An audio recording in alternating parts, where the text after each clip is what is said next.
You're listening to Audiology. Support this channel by becoming a member and be sure to submit your requests for topics in the comments below. In the early 20th century, the United States experienced a period known as the First Red Scare. This was a time when people across the country were really worried about movements on the far left, like Bolshevism and anarchism. This fear was sparked by a mix of real events such as the Russian Revolution in 1917, the German Revolution shortly after, and some anarchist bombings within the U.S. itself. Between 1919 and 1920, this fear reached its peak. People were especially concerned about the possibility of radical political movements stirring up trouble in American society, and the thought that socialism, communism, and anarchism were making their way into the American workforce. The roots of the Red Scare can be traced back to the intense nationalistic feelings stirred up by World War I and the seismic shock of the Russian Revolution.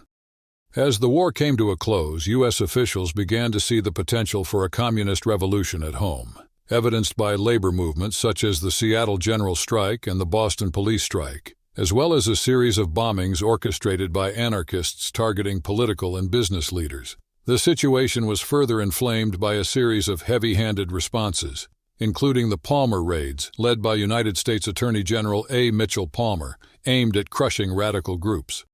These actions were marked by over-the-top language, unjust searches and arrests, and the deportation of several hundred suspected radicals. Adding fuel to the fire was a growing wave of opposition to immigration from Southern and Eastern Europe, driven by fears that these newcomers would disrupt American politics and society. Concerns about Bolshevism and the specter of a communist revolution in the U.S. were often pointed to as reasons for any social unrest, even in situations as unrelated as the racial violence of the Red Summer of 1919. This climate of fear also led to restrictions on freedom of expression, including what flags or banners people could display. The scare reached a fever pitch in April 1920, when J. Edgar Hoover warned the nation about a possible bloody uprising on May Day. Law enforcement and militias braced for chaos, but the day passed without incident. Before long, public opinion and judicial pushback began to limit Palmer's ability to conduct his raids, gradually bringing an end to the First Red Scare. In response to actions by left-wing groups that challenged authority in the United States, Congress decided to take significant steps. They introduced three important laws: the Espionage Act in 1917, the Sedition Act in 1918, and the Immigration Act also in 1918. The Espionage Act was created to make it illegal for anyone to disrupt military operations or hinder the military's success. Following that, the Sedition Act made it a crime for anyone to speak or write negatively about the U.S. government, its flag, or its military, especially during wartime. This included any speech that was considered disloyal or offensive. The third law, the Immigration Act of 1918, specifically targeted anarchists and led to the deportation of notable figures such as Emma Goldman and Luigi Galliani. Back on January 21, 1919, a big movement started with 35,000 shipyard workers in Seattle striking for higher wages. They sought the support of the Seattle Central Labor Council, sparking a huge wave of enthusiasm from other unions. In a united front, over 100 local unions rallied together, calling for a citywide general strike to kick off on the morning of February 6th. This massive action, involving 60,000 workers, brought the city's everyday life to a halt. Things like streetcar services, schools, and regular business operations froze. Despite this, the General Strike Committee stepped in to keep order and ensure essential services, such as trash collection and milk deliveries, continued. Before the strike even started, there was heavy pressure from the press on the unions to reconsider. Part of the concern came from bold statements in labor newspapers, like one declaring, "We are undertaking the most tremendous move ever made by labor in this country. We are starting on a road that leads no one knows where." The general strike was criticized by daily newspapers, comparing it to foreign movements with comments like, "This is America, not Russia." Fearing the unknown, Seattle's non-striking residents prepared for the worst, with many stocking up on food and hardware stores quickly selling out of guns. Seattle's mayor, Ole Hansen, was ready for action, stating he had 1,500 police and 1,500 federal troops ready to manage any unrest. He made it clear the time has come for the people in Seattle to show their Americanism. The anarchists in this community shall not rule its affairs. Although he threatened to replace striking workers with troops, that never happened. The leadership of the American Federation of Labor and heads of some local unions saw how the strike was being perceived by the public and the middle class in Seattle. Concerned by the backlash and the possibility of losing the progress made during the war, they recognized the strike as a risky move. The national media dubbed the general strike as Marxian and a revolutionary movement aimed at existing government, with the Chicago Tribune commenting, "It is only a middling step from Petrograd to Seattle." By February 8th, some unions began calling their members back to work, urged by their leaders. Part of this was due to fear of job loss in light of the mayor's threats or simply the strain of living through the general strike. The General Strike Committee initially tried to end the strike on February 8th, but was unsuccessful in the vote. Finally, on February 10th, they decided to end the strike the next day, although the initial shipyard strike continued. Even though the general strike ended largely because labor leaders saw it as a misguided effort, Mayor Hansen claimed victory in ending the 5-day strike, receiving extensive praise from the press.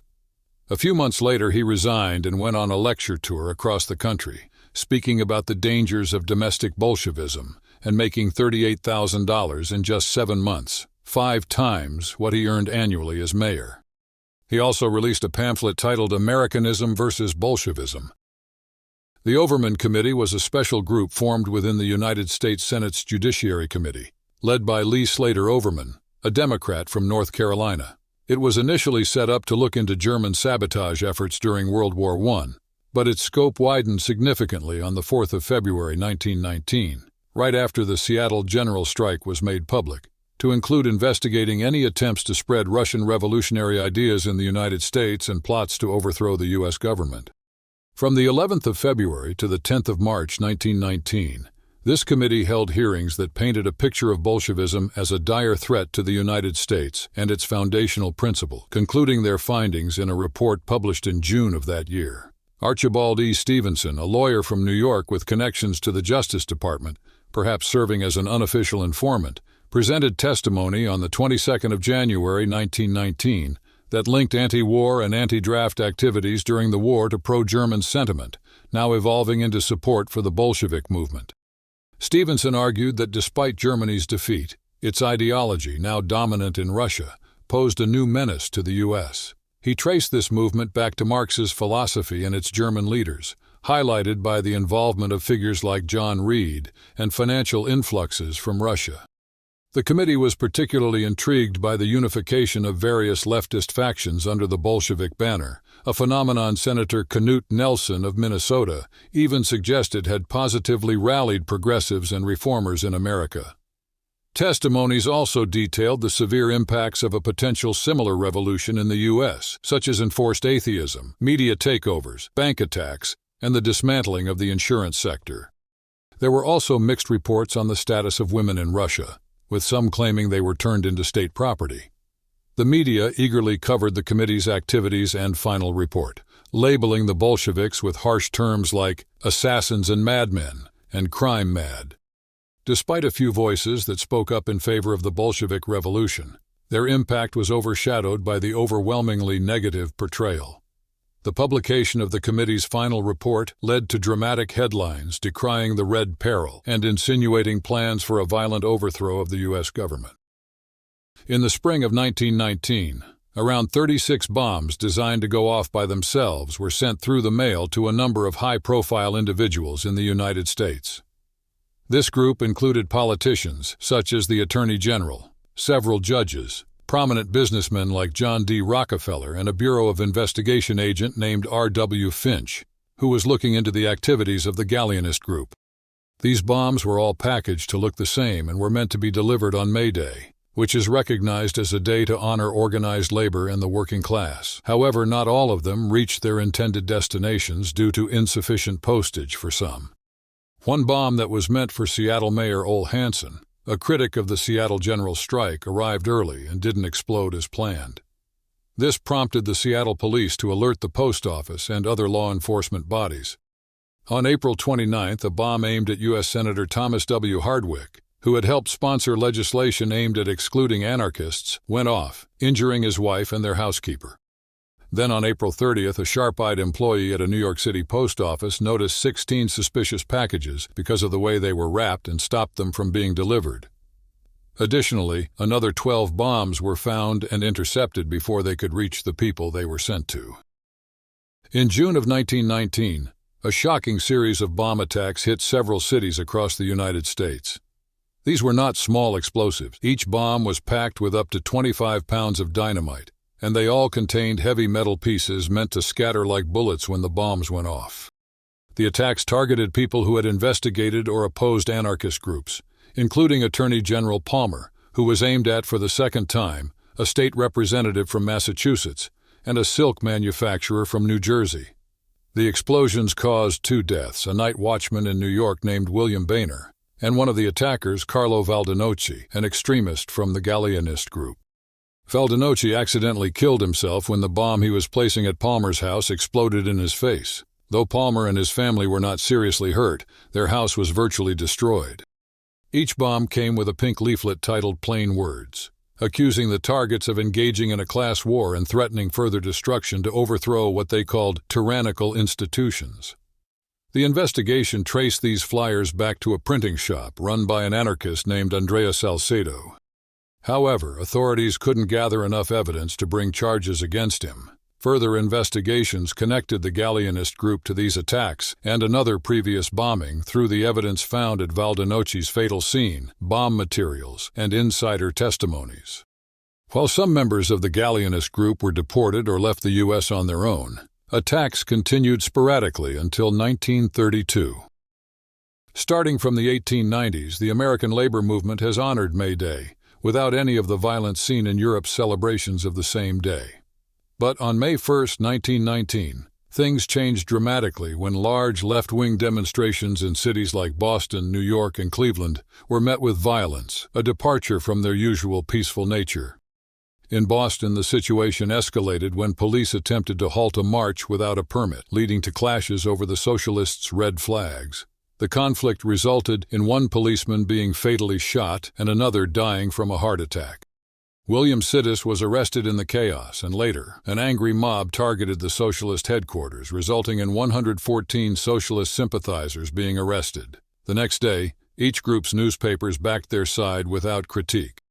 Over in New York, soldiers took a stand by burning literature at the Russian People's House and coercing immigrants to sing the Star-Spangled Banner. However, Cleveland, Ohio faced the most severe unrest. Supporters were protesting the imprisonment of Eugene V. Debs and backing Charles Ruthenberg for mayor. Their demonstration was opposed by Victory Loan workers, who saw themselves as patriotic defenders against anti-American sentiments, and tried to disrupt the march, leading to violent clashes and significant damage, including the ransacking of Ruthenberg's headquarters. In an effort to quell the disorder, mounted police, army trucks, and tanks were called in. The aftermath was grim: 2 dead, 40 injured, and 116 arrested, with the local media pointing out that only 8 of those arrested were native-born Americans. The city swiftly enacted laws to limit parades and the display of red flags. The media, with few exceptions, criticized the May Day marchers, accusing them of provoking the nationalist group's violent response. The Salt Lake City Tribune argued that free speech has been carried to the point where it is an unrestrained menace. Yet a minority contemplated that the marches were inoffensive and believed the fervor of the protesters would simmer down if they were simply left alone. Throughout the summer and early fall of 1919, over 24 communities in America, primarily in cities or industrial hubs, experienced racial unrest unlike any seen before. For one of the first times, African Americans fought back against white aggression. In Charleston, South Carolina, the situation escalated to the point where martial law was declared after a riot on May 10th, led by United States Navy sailors, resulted in injuries to 5 white and 18 black individuals. An investigation pinpointed the cause of the violence on 4 sailors and 1 civilian, all white. In a notable incident in Bisbee, Arizona on July 3rd, the 10th United States Cavalry, an African-American regiment established in 1866, faced aggression from local law enforcement. 2 major outbreaks of violence took place in Washington, D.C. and Chicago. The Washington, D.C. riots began after white individuals reacted to a rumored arrest of a black man, leading to 4 days of mob violence against black residents, who eventually defended themselves. The aftermath saw deaths and hundreds injured. The Chicago riots were triggered on July 27th after a black teenager accidentally entered a segregated beach and was fatally assaulted. The police's failure to act led to widespread violence, leaving 38 dead and hundreds injured or homeless, with significant damage to black-owned properties. Both events were characterized by intense racial tensions and significant resistance from the black communities. Amid the turmoil in Chicago, a federal official claimed to the New York Times that the unrest was stirred by radical movements, including the industrial workers of the world and Bolshevism. This assertion was supported by references to publications aimed at African Americans, praising socialism and critiquing traditional black leadership as inadequate. This coverage suggested a well-funded radical socialist influence among the black population. By mid-October, reports to the New York Times highlighted ongoing efforts by Bolshevik propagandists to engage black Americans, particularly against the backdrop of the Chicago and Washington, D.C. violence. Propaganda highlighted the contrast between the United States' racial tensions and the purported racial harmony in Soviet Russia. Calls were made for African Americans to unionize, especially in the cotton industry, portraying such movements as a strategic blow to the racial and capitalistic status quo in the South.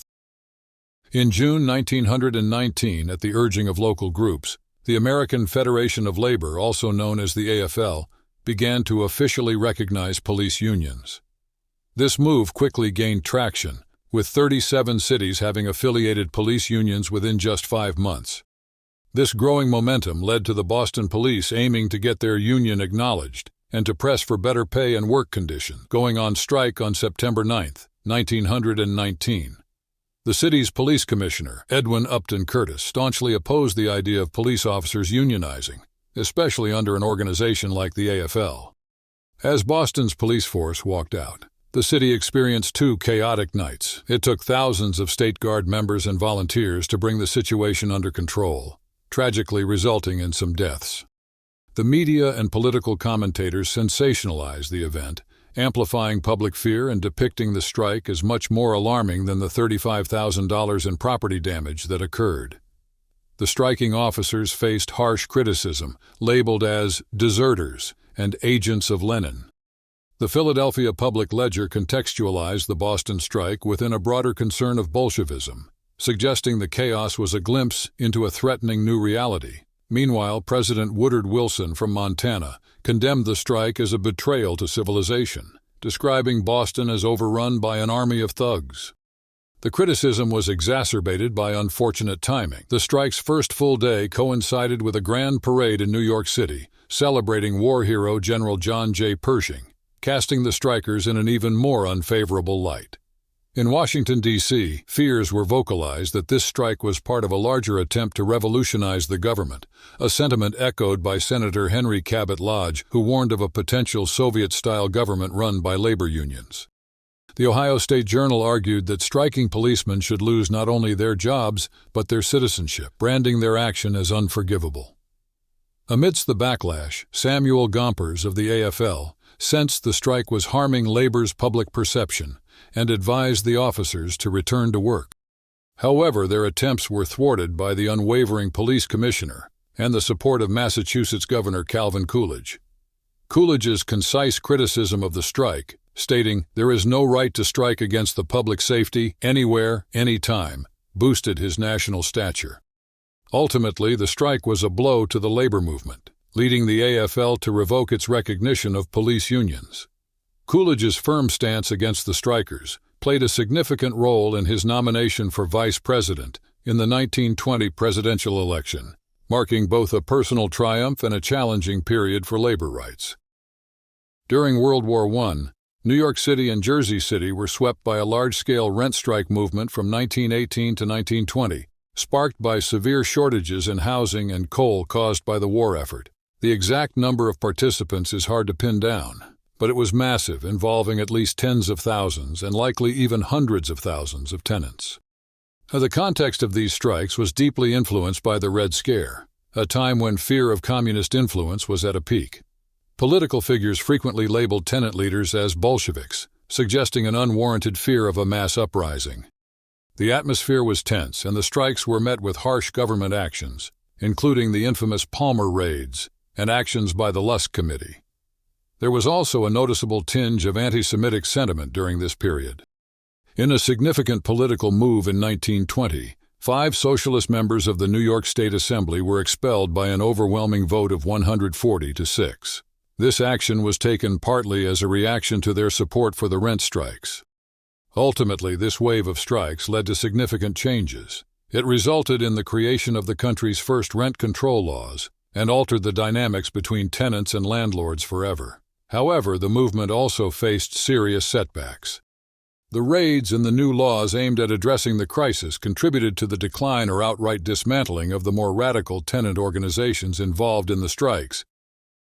Despite the American Federation of Labor's leadership being against it, an overwhelming 98% of its members voted in favor of a strike in the steel industry that kicked off on September 22, 1919.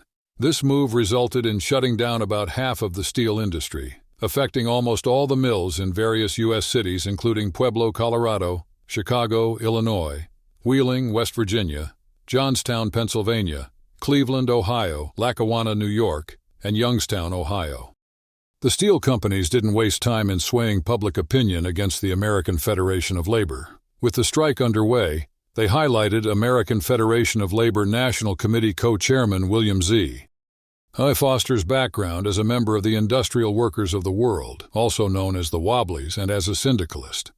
They framed this as evidence that the strike was under the control of radicals and revolutionaries. Additionally, by pointing out the high number of immigrants among the steelworkers, the steel companies tapped into nativist fears, further turning public sentiment against the workers. State and local authorities sided with the steel companies, banning large gatherings, sending police to break up picket lines, and arresting thousands. The situation escalated when, after a confrontation between strikebreakers, police, and union members in Gary, Indiana, the U.S. Army stepped in on October 6, 1919, declaring martial law. When federal troops arrived in Gary, National Guardsmen redirected their frustrations toward strikers in nearby Indiana Harbor, Indiana. To weaken the strikers' resolve, steel companies employed around 30,000 to 40,000 African American and Mexican American workers as replacements, and spread rumors through company spies that the strike was faltering in other locations. They pointed to operational mills as supposed proof of their victory over the strike. The U.S. Congress got involved by investigating radical influences on union activities. During this investigation, U.S. Senator Kenneth McKellar, a committee member, suggested creating a penal colony on one of the Philippine Islands for those found guilty of trying to overthrow the government. The strike started breaking down when Chicago mills caved at the end of October. By the end of November, workers in Gary, Johnstown, Youngstown, and Wheeling had resumed work. The large-scale strike officially collapsed on January 8, 1920, though in Pueblo and Lackawanna, battle persisted in isolated areas. In 1919, under the leadership of John L. Lewis, the United Mine Workers declared a strike, scheduled for November 1st. They were aiming to get a piece of the profits the industry had made during World War I, after being on a wage agreement set to expire with the war's end. Alexander Mitchell Palmer, the Attorney General at the time, used the Lever Act to try and stop them. This act was originally created to deal with issues like hoarding and excessive profiting during the war, and it hadn't been used against unions before. Palmer secured a court order to prevent the strike on October 31st, but despite this, 400,000 coal workers went on strike the following day. Palmer claimed he had both the president's blessing and full cabinet support for his actions, even though the president was very sick and only met with Palmer in the presence of his doctor. This move greatly upset the Secretary of Labor Wilson, who had been against Palmer's approach from the start and had been supportive of the labor movements, championed by figures like Samuel Gompers of the American Federation of Labor. Gompers himself was frustrated. He reminded everyone that assurances had been given by President Wilson and his cabinet when the Lever Act was passed, promising it wouldn't stop labor unions from striking. Gompers had hoped that the end of the war, even without a formal treaty, would make enforcing the Lever Act irrelevant, but faced with resistance, he tried to mediate between Palmer and the striking workers. He was shocked by the harshness of the injunction that was put in place to stop the strike, calling it shockingly autocratic. The situation for the striking workers worsened, as some accused them of being influenced and financed by Bolshevik leaders like Lenin and Trotsky, using terms such as insurrection and Bolshevik revolution to describe their actions. Amidst this charged atmosphere and facing criminal charges along with a fierce propaganda campaign against the strike, Lewis called off the strike directive. However, many workers continued to strike. The strike stretched into its third week, with coal supplies dwindling and public outcry for decisive government action growing. Finally, on December 10th, a resolution was reached, ending the strike. In 1919, Attorney General A. Mitchell Palmer faced 2 assassination attempts in April and June, but he didn't rush into action against the perceived sources of this violence. His first major step was a failed raid on an anarchist group in Buffalo. The case fell apart when a judge dismissed it. By August, Palmer decided to up his game by creating the General Intelligence Division within the Department of Justice, with fresh law school graduate J. Edgar Hoover leading the charge. Hoover sifted through arrest records, radical newspaper subscriptions, and political membership lists to track down resident aliens eligible for deportation, especially after the Immigration Act of 1918 had broadened who could be deported. When the U.S. Senate pressured Palmer in October 1919 to justify his lack of progress against radicals, he was spurred into action. This kicked off what became known as the Palmer Raids in November 1919 and January 1920. These raids, involving federal and local law enforcement, targeted suspected radicals en masse, focusing more on their political affiliations than on any specific actions. Techniques like undercover informants and warrantless wiretaps, the latter sanctioned by the Sedition Act, were key in identifying thousands of alleged leftists and radicals for arrest. Despite this aggressive strategy, the majority of cases got dismissed thanks to Lewis Freeland Post, the acting United States Secretary of Labor, who limited the deportations to 556. While the American public, fearing extremist violence and revolution, largely supported Palmer's raids, there was significant backlash from civil libertarians, the far left, and legal experts. Labor Department officials, especially Post, pushed back on Palmer's campaign, advocating for adherence to legal standards. Post even managed to save his position after facing threats of impeachment or censure by defending his actions extensively in front of the House Rules Committee in June 1919.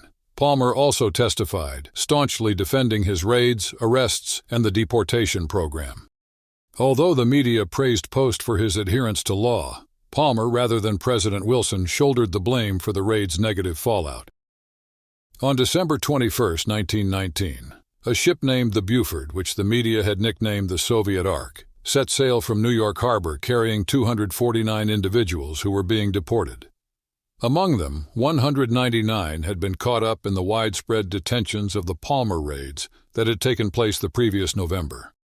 A good portion of these, 184 to be exact, were members of the Union of Russian Workers, an anarchist group that the raids had particularly targeted. Not everyone on board was rounded up in those raids, though. Prominent radical figures Emma Goldman and Alexander Berkman were among those who hadn't been. Goldman had a history of legal troubles, having been convicted back in 1893 for inciting a riot, and Berkman had spent 14 years behind bars for attempting to kill industrialist Henry Clay Frick in 1892. Both Goldman and Berkman were also convicted in 1917 for their attempts to disrupt military recruitment. The deportees varied widely in their beliefs and backgrounds, from those advocating for violent revolution to pacifists, as well as members of radical groups who claimed they were only in it for the social and educational opportunities the organizations offered. The Buford, which had previously been used as a transport ship by the U.S. War Department during the Spanish-American War and World War I, was lent by the War Department to the Department of Labor specifically for this deportation task. To ensure security, a strong contingent of 58 Marines and 4 officers was sent along, and crew members were armed. The ship's destination was kept secret, even from its own captain, who only discovered he was to go to Finland upon stopping in Kiel Harbor for repairs. This secrecy was due to the State Department's challenges in finding a landing spot, as Latvia was initially considered but ultimately deemed unsuitable, and Finland was at war with Russia at the time. The high-profile convictions of Goldman and Berkman as anti-war activists allowed the media and public to perceive all the deportees in a similar light. They were collectively dubbed Russian Reds by the New York Times, a depiction that was largely celebrated by the American press. Some, like the Cleveland Plain Dealer, expressed hopes for more deportations to follow, and the New York Evening Mail even likened the Buford's journey to that of Noah's Ark, suggesting it was carrying away threats to America's safety. Emma Goldman would eventually write a book, My Disillusionment in Russia, detailing her experiences post-deportation. The New York Times reported that while some communists agreed to their deportation, others were detained in a concentration camp at Camp Upton in New York, awaiting decisions on their cases. On January 7, 1920, during the inaugural session of the New York State Assembly, Speaker Thaddeus C. Sweet harshly critiqued the Assembly's 5 socialist members. He claimed they were elected on a platform harmful to both New York State and the entire United States, labeling the Socialist Party not as a genuine political entity but instead as a group that openly accepts aliens, enemy aliens, and minors. Sweet accused them of backing revolutionary movements in Germany, Austria, and Hungary, and of aligning with socialist parties linked to the Communist International. Consequently, these 5 members were suspended in a decisive vote of 140 to 6, with only a single Democrat siding with the socialists. The controversy escalated, leading to a trial within the Assembly from January 20th to March 11th, which ended in a recommendation for their expulsion. On April 1, 1920, the Assembly voted overwhelmingly to expel them, partly blaming their support for and participation in the ongoing rent strikes in New York City. However, this action faced strong criticism across political lines. From the outset, Charles Evans Hughes, a former Republican governor, Supreme Court justice, and presidential candidate, defended the socialist members, arguing that denying socialists or radicals the chance for peaceful discussion could push them towards believing that violence and revolution were their only options. Democratic Governor Al Smith also spoke out against the expulsions, warning that abandoning representative government paves the way for the very extremism they sought to combat, thereby increasing the adversaries of a peaceful, orderly government. Furthermore, Hughes led a contingent of prominent New York lawyers in protesting, asserting that the era of persecuting individuals for their political beliefs should be considered a relic of the past. American newspapers often echoed and amplified the patriotism of their readers, casting the Soviet Union and communism in a negative light. They frequently highlighted the possibility of a conflict with the Soviet Union, framing it as a clash against American values and objectives. For example, whenever the New York Times published something positive about the Soviet Union, it seemed the public paid less attention than when the coverage was negative. This pattern shifted only if Soviet actions aligned with American interests. Consequently, the New York Times sometimes resorted to using dramatic headlines, emotionally charged language, and less reliable sources to cast the Soviet Union and communism in a negative light, aligning with a pro-American stance that leaned toward sensationalism. During the Red Scare, the Protocols of the Elders of Zion, a controversial document, became widely known in the West. It was introduced to the United States by a Russian army officer in 1917. The document was translated into English by Natalie de Bogori, who worked as a personal assistant for Harris A. Houghton, an officer in the Department of War, in June 1918. It was Boris Brusol, a white Russian expatriate, who started sharing it within American diplomatic and military circles. The text was also serialized in the Public Ledger in 1919, though with a significant alteration. Every mention of Jews was replaced with Bolsheviki, as presented by journalist and future dean of Columbia University's School of Journalism, Carl W. Ackerman. This adaptation led to it being featured in the International Jew series in the Dearborn Independent, which contributed to the spread of the myth connecting Judaism with Bolshevism. The fascination and fear of Bolshevism in the American public were fully embraced and portrayed by the film industry. For example, the movie The German Curse in Russia depicted how the Germans supposedly stirred up the October Revolution in Russia. Another film, The New Moon, focused on an extreme policy where women aged 23 to 32 are owned by the state, telling the tale of a Russian princess, played by Norma Talmadge, who hides her identity by living as a peasant during the Russian Revolution. Similarly, The World and Its Woman, featuring Geraldine Farrar, follows an American engineer's daughter in Russia who becomes an opera star and battles against being nationalized. Many movies also explored labor disputes, often casting an ideal American couple who counteracts sneaky left-wing troublemakers. In Dangerous Hours, for instance, the plot revolves around a Russian attempt to infiltrate American industry. John King, a college graduate who leans left politically, falls under the influence of a female agitator, Sofia Guerny, and her Bolshevik boss, Boris Blochy, who dreams of spreading terrorism in the U.S. The Bolsheviks try to exploit genuine workers' complaints at the Weston shipyards, but when they threaten John's childhood sweetheart, May, he rejects their revolutionary ideas. Criticism from the media highlighted the confusion and conflation of terms. A picture play review pointed out the erroneous use of Bolshevik and Soviet, noting that these words do not mean anarchist, scoundrel, or murderer. Some films opted for a lighter take on Bolsheviks, portraying them as comical figures, who are either too gullible or fond of drinking. Bulin' the Bolsheviks featured an American Lotta Nerve outsmarting Trotsky, with Clayton R. Lusk, a New York State senator, speaking at its premiere in 1919. Other movies delved into radical philosophies, touching on anarchist violence, assassination, devotion to radical ideologies, and utopian visions. Bolshevism on Trial was marketed as the timeliest picture ever filmed, receiving positive reviews for its powerful satire. A novel promotion for the film involved staging fake radical protests, which was meant to draw attention and reassure the public of the film's anti-Bolshevism stance. However, this tactic drew criticism from U.S. Secretary of Labor William B. Wilson, who condemned the deceptive advertising strategy for potentially inciting unrest for profit, and expressed a desire to ban films about Bolshevism and socialism. Back in 1919, Kansas decided to take a stand against what it saw as dangerous beliefs by passing a law known as an act relating to the flag, standard, or banner of Bolshevism, anarchy, or radical socialism. This law was aimed at cracking down on the display of the red flag, a symbol that was widely associated with radical movements. Before Kansas, only Massachusetts in 1913 and Rhode Island in 1914 had passed similar laws, known informally as red flag laws. By the end of 1920, 24 more states had joined this movement. These laws varied significantly. They might ban specific colors like red or black, phrases that suggested disloyalty or support for anarchy, or even the intent to overthrow the government through actions like a general strike. They could also prohibit certain symbols or emblems.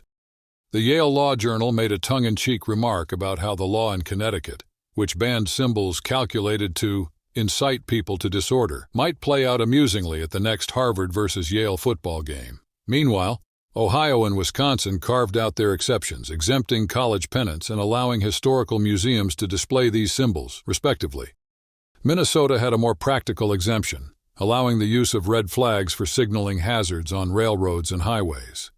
Beyond simply banning certain flags or symbols, these red flag laws also set guidelines for displaying the American flag, prioritizing its prominence above all others and specifying how it was to be flown in various scenarios. Violations of these laws could lead to hefty fines ranging from $1,000 to $5,000 and prison sentences of 5 to 10 years, sometimes even more. At the national level, there was a push towards similar types of regulation.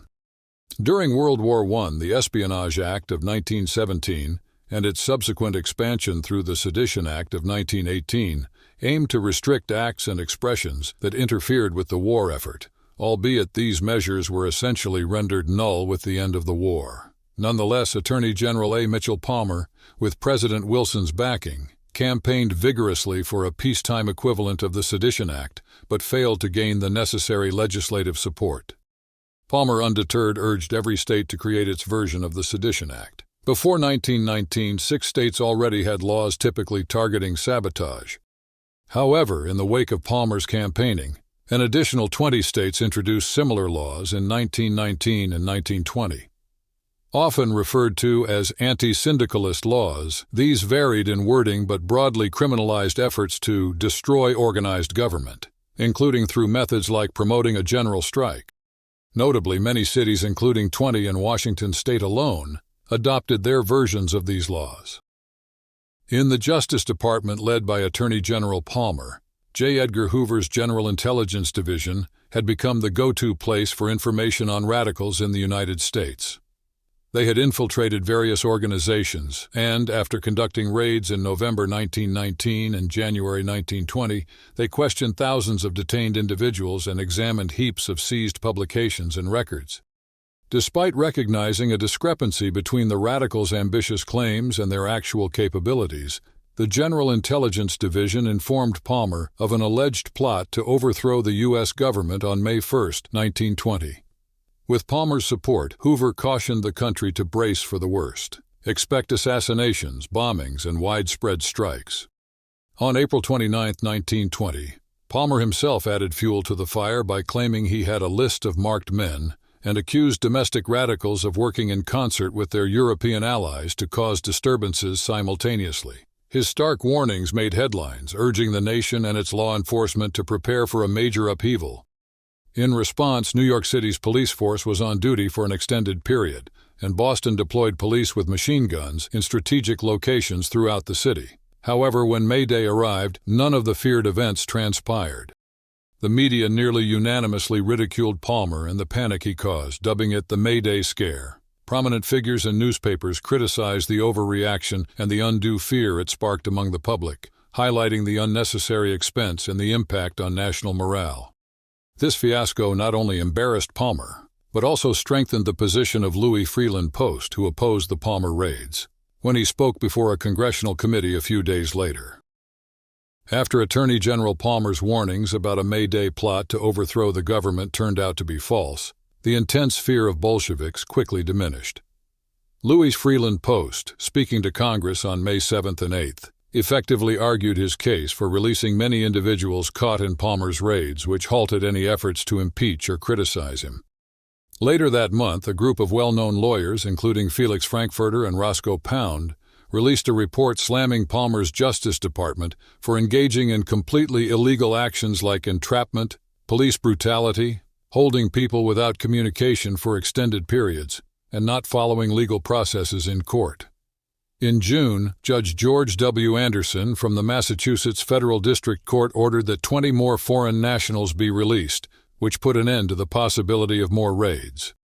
The Christian Science Monitor, known for its conservative views, could no longer back Palmer, stating on June 25, 1920, that what was initially seen as excessive radicalism was definitely met with too much suppression.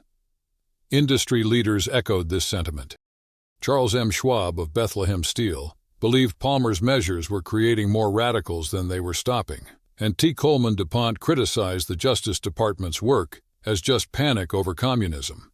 At the Democratic National Convention in July, Palmer had no real shot at getting the nomination. Although Coolidge, known for his stance against police strikes, secured a spot on the Republican ticket, it was Warren G. Harding, a senator from Ohio, who ultimately won the Republican nomination and the 1920 presidential election. In mid-August, Harding downplayed the fear of Bolshevism in America, emphasizing that the threat had been overstated and asserting both American workers and employers were not extremists. When another anarchist bomb went off on Wall Street in September 1920, the newspapers responded with more restraint than before. The New York Times commented that more bombings and casualties could happen, but these were just risks that had to be met with calmness and resilience. The idea was to overcome fear, essentially defeating the anarchists' goals by remaining calm and determined. However, the first Red Scare left a lasting impact, significantly influencing the passage of the Immigration Act of 1924. Thanks for watching. Share your thoughts in the comments and subscribe for more content.